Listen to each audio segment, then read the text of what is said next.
For the past 2 years, we have lost a different, very crucial piece to one of the channel's favorite decks, Gardevoir EX. And may we please have a moment of silence for the ones that we've lost over the past 2 rotations, especially this one, losing Refinement Kirlia, the last piece that we had that made the deck what it was. But even without that, I do think that Gardevoir EX is a strong enough card to stand on its own.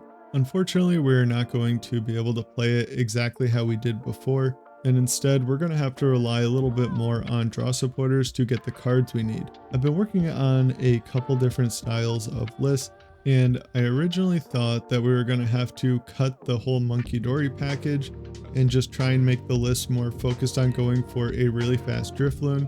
And I do think that that is something worth considering, but the way that I've been finding the most success so far is trying to just start the game with a Budew and then going for Candy Guardy and setting up a Munkidori and using Gardevoir EX and Screamtail as the early game attackers, and then looking to finish off the game with a Drifloon attacker too. I've also not been playing any TM Evo in the deck. The list is really tight on space, and playing more than one Kirlia just seems kind of pointless. I've opted to not use TM Evo, and therefore I'm playing Arven in lower counts and added in a couple of research to the deck because, you know, the deck really needs to draw more cards now. I'm also trying this Secret Box Brock Scouting kind of an engine, where if we're just able to draw into our Secret Box, we can box for Candy and Brock Scouting, and then use Brock Scouting to get the Gardevoir EX and evolve right up and hopefully start attacking. I'm also playing a one of Cycling Road in both of my Guardy lists right now as just kind of a test, a way to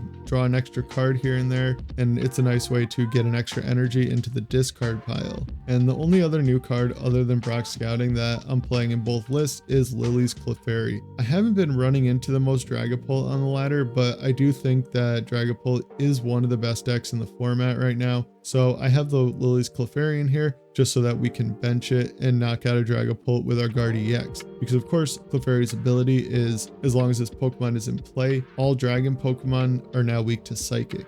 This is also kind of nice as an attacker that we can build up manually if we really need to. I haven't had to do that yet, but it is always an option. Other than that, I've kept the list mostly the same. I was originally running 2 Drifloon, but after I decided to flip-flop the deck from focusing on Drifloon to kind of just having it there to finish off the game, I've cut down to 1. So I've kept the 2 Night Stretcher and 1 Super Rod. We do still have the 2 Bravery Charm. That could definitely go down to 1 at some point, but for now, I really think that having the option to use back-to-back big Drifloons really could come in handy. I do have 1 Turo in this version of the deck. I could definitely see that being easily cuttable. It's kind of weird right now, like Water Ogerpon is pretty popular, so having a way to pick up our Pokemon could come in handy, but it is not the same as it used to be in Guardy, where we would have a bunch of Kirlias down, we could Turo up our EX and then be guaranteed to evolve another Kirlia either that turn or the next one. Now we need to have our one of Kirlia in play or to have a Rare Candy in hand to be able to evolve back up. Now this is the list that has been feeling quite a bit better than the other one with the 1/1 Pidgeot line in it. I know that seems kind of random, but I think it'll make sense once I explain it. As you saw in the other build of the deck, we were only playing 3 Rare Candy. I think 4 Rare Candy in this post-rotation format in a deck like this is probably the best way to go. And we're really only going to need 1 or 2 of the candies for our Gardevoirs, so having an extra option to evolve up into Pidgeot just seems really good. It kind of lets the deck have a little bit of that older feel where we're getting to pick the exact cards we want every turn, and it lets us have a lot more say into what we're going to do for turn.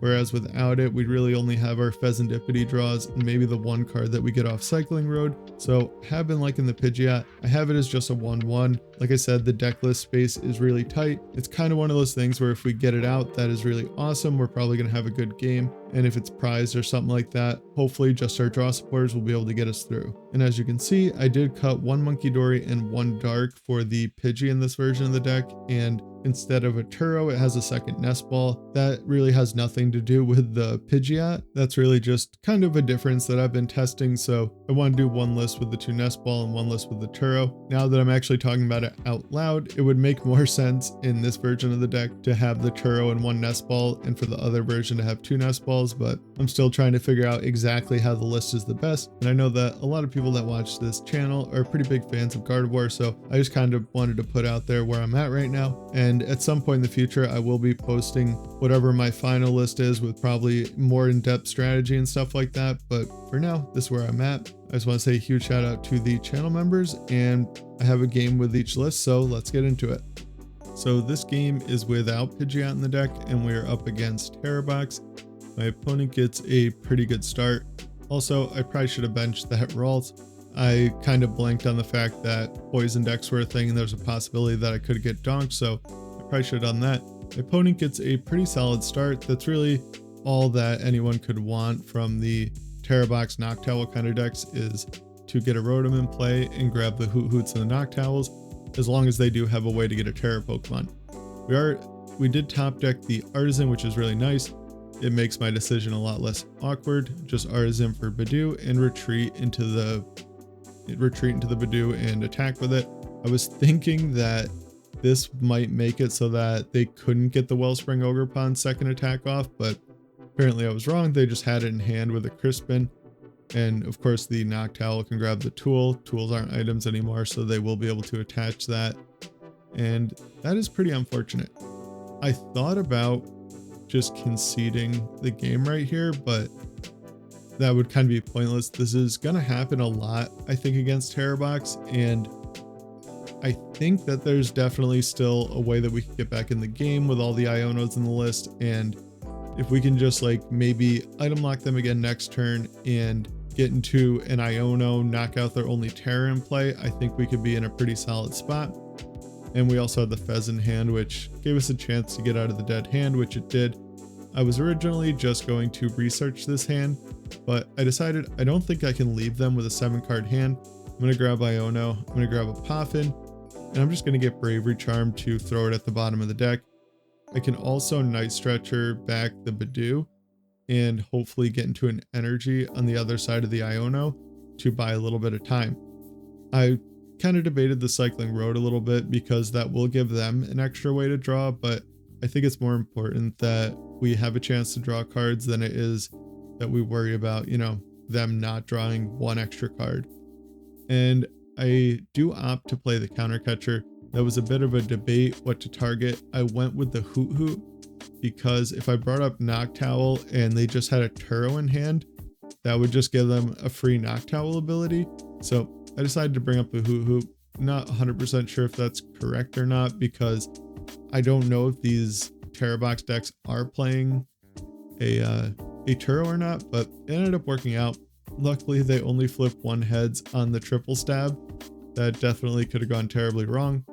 When the first one was heads, I thought for sure that they were going to get the triple heads knockout. All right, so I do Ultra Ball for Kirlia. I figure maybe I can buy another turn, evolve up into Guardy, and then Iono next turn.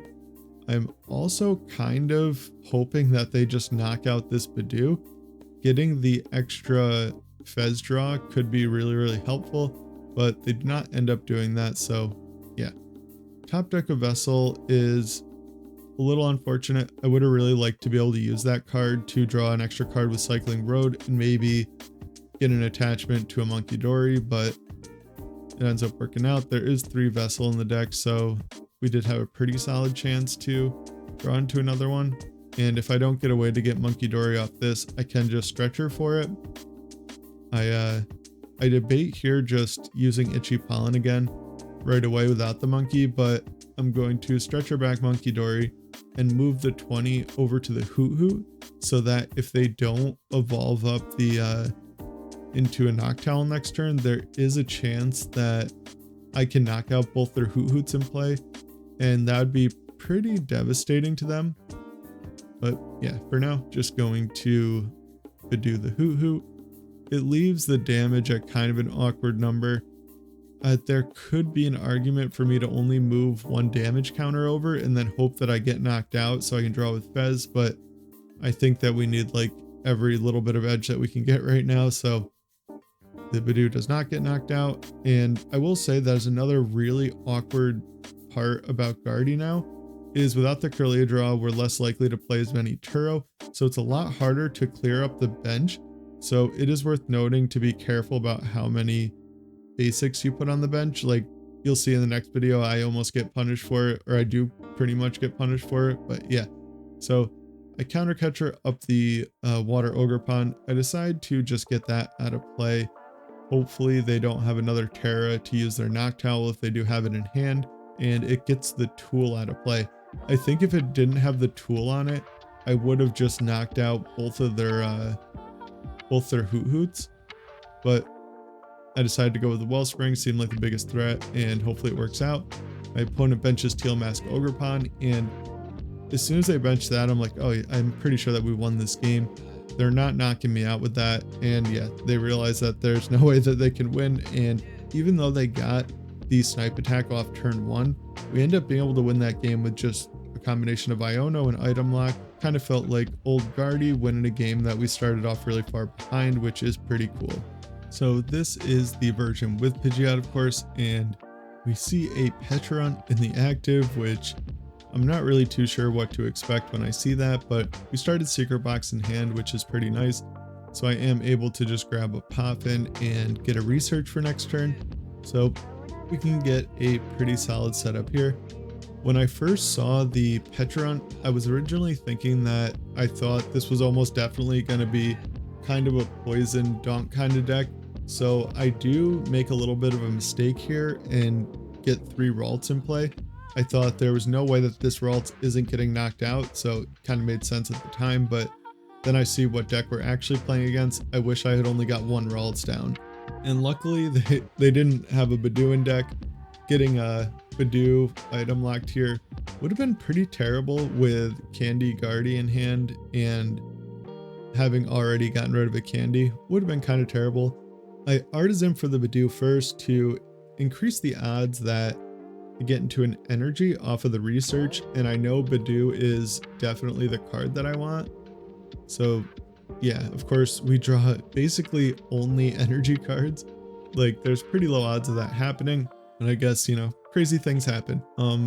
I guess I couldn't have, but there was a chance that I would have been able to attack with Gardevoir EX that turn, and I don't think that I would have done it. I was pretty committed to the Itchy Pollen play. Like it's probably just too easy for the Zoroark deck to knock out a Gardevoir. Like I assume that they're playing Kyurem. I think it's Reshiram. I don't remember what the card is, but it would knock out the Gardevoir with weakness. And maybe that's not the best thing to assume, but if I played the Zoroark deck, I would at least play one of those. So yeah, I Artazon for Screamtail. I'm going to knock out the Zorua. If they had only gotten down 1 Darmanitan, I would just knock that out, but I want to get rid of their extra option for draw, and I hand attach an energy to my EX. I want to just start getting energy in play. They're all in my hand right now, so if I get Iono'd, it might be a little bit of a pain to discard them.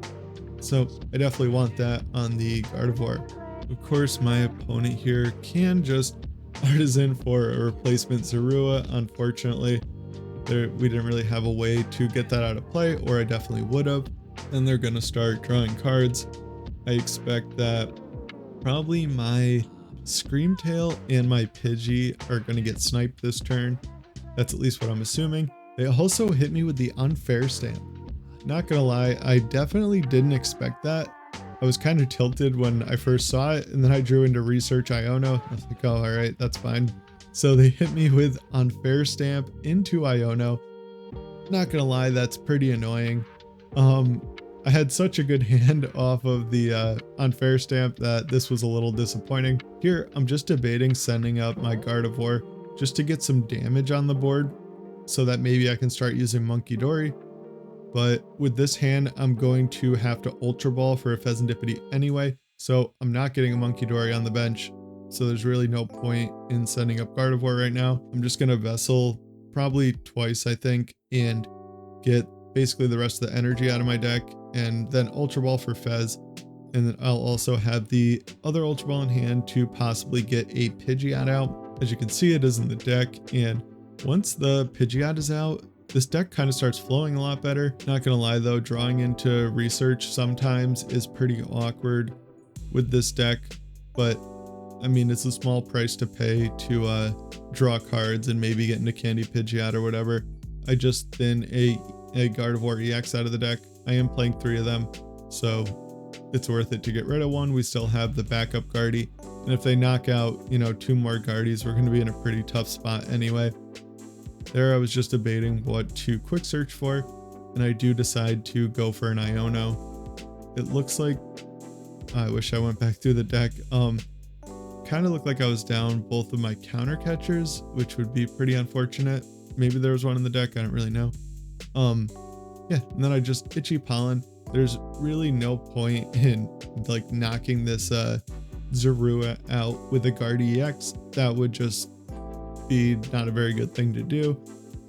This is, however, putting my opponent back on even prizes, but I mismanage my bench and kind of get punished for it. That's kind of how it goes. Like, if I didn't put the extra Ralts down, I could have, you know, put another Screamtail down, or at least a Munkidori, so that I could have actually knocked out the Zorua. Kind of unfortunate, but you know, I'm still kind of learning how the deck goes. Before, you always put down a bunch of Ralts, and at the time I didn't really consider that in this newer version of the deck, there's no good way to clean up your bench. So after this game, I know not to do that. My opponent Ionos me into a fine enough hand, and yeah, they're going to use Night Joker, knock out my Budew and a Pidgey. Here you can tell that they're considering putting damage somewhere else, but it's kind of weird. There's really not a better spot to put the 90 damage. Even though this does kind of like benefit me, they're cleaning off my bench for me. That maybe putting the damage on Fez would have been all right. I don't know. They're kind of in an awkward spot where knocking out the Ralts really is just the best play for them. And if I don't evolve this other Ralts, they can also, you know, maybe take another 2 prize turn on the Drifloon and the Ralts. I'm not gonna evolve up the other Ralts because them taking 2 more 1 prizers out isn't really a big deal to me. And as this Zoroark deck does kind of function like a spread deck, I'm down 3 Rare Candy. I didn't want to give up my last Rare Candy and have them play TM Devo, and then they just go, you know, Devo or whatever, and I basically lose the game. There's nothing I can do. Maybe in hindsight, I could have maybe I should have just evolved though, because if they Devo, they'd be leaving me with a Drifloon. I don't know, it's kind of weird because even if they leave me with a Drifloon, I can still only take maybe 2 more prizes with it, and then I can't ever take my last prize. But I do put 20 damage on the Darumaka. That's my prize map right now. I'm gonna finish off the Darumaka with a second Munkidori next turn and knock out Petron with Boss or Counter Catcher and Guardy. Oh yeah, my other Counter Catcher is prized, and I got rid of one earlier in the game. I finally remember. So the way I'm kind of looking at it right now is I have pretty solid odds to win the game next turn. I'm thinking there's nothing they can do to win the game for themselves this turn. So yeah, I'm liking the odds to win. Another comeback from a pretty tough spot. And maybe I could have just candied the Guardian and assumed that they don't play Devo. That would have also left my deck a lot thinner and basically guaranteed that I would get into the play that I need to do next turn, because now I just need to draw into either Boss or Darkness Energy off of my Fezandipiti. I top deck Arven, that doesn't really help.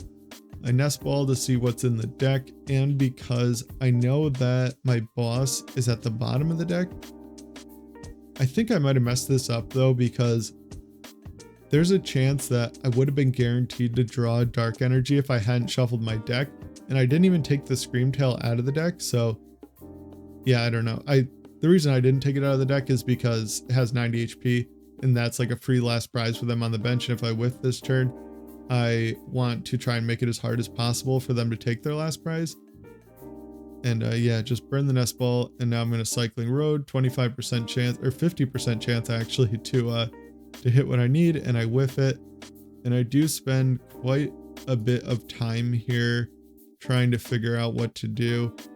I don't know, I'm doing the thing where I'm kind of convinced that I'm missing something and that I do actually have a way to win the game, and I'm just not seeing it. But I don't know, I don't see it this second time through either. So I think just Iono 2-1 is the way to go. Yeah, it just feels so bad. I'm like, there's got to be something I can do right, but there's really not. I guess I could have benched the Clefairy and knocked out the Zoroark, but I don't want to take a prize this turn and give them access to Fezandipiti. I want to limit their draw to just their one trade, and I don't know, I shouldn't even a quick search there. There's nothing in the deck that I want, but I take the Clefairy. It seems like the card that I'm most likely to need, and here I am just going to retreat to my my Pidgeot.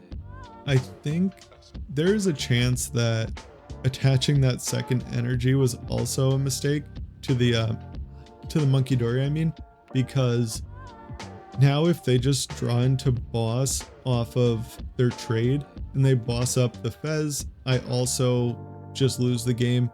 I have no way to retreat it. I'm like 90% sure I'm down both of my Night Stretchers and my Super Rod.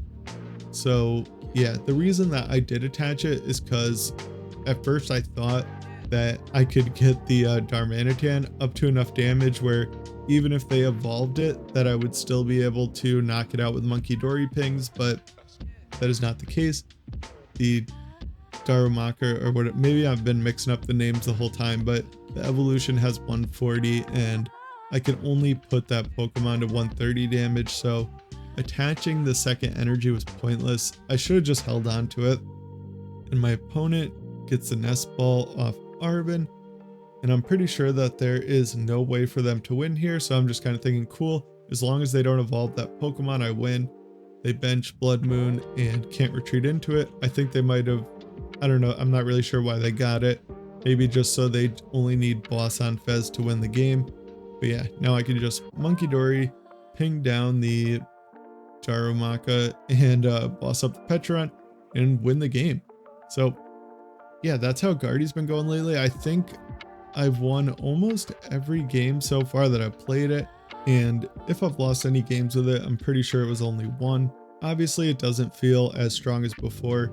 Just without the refinement draws, we can't do like the control-y type of stuff that we used to do before with using whatever attacker we wanted whenever we want, always disrupting our opponent's hand and doing like the 3 Munkidori turns with Turo and stuff like that. But basically every deck in the format is a lot weaker, so if Guardy was even close to the power level that it was before losing Refinement Kirlia, it would be the most broken, unfair deck in the format by a lot.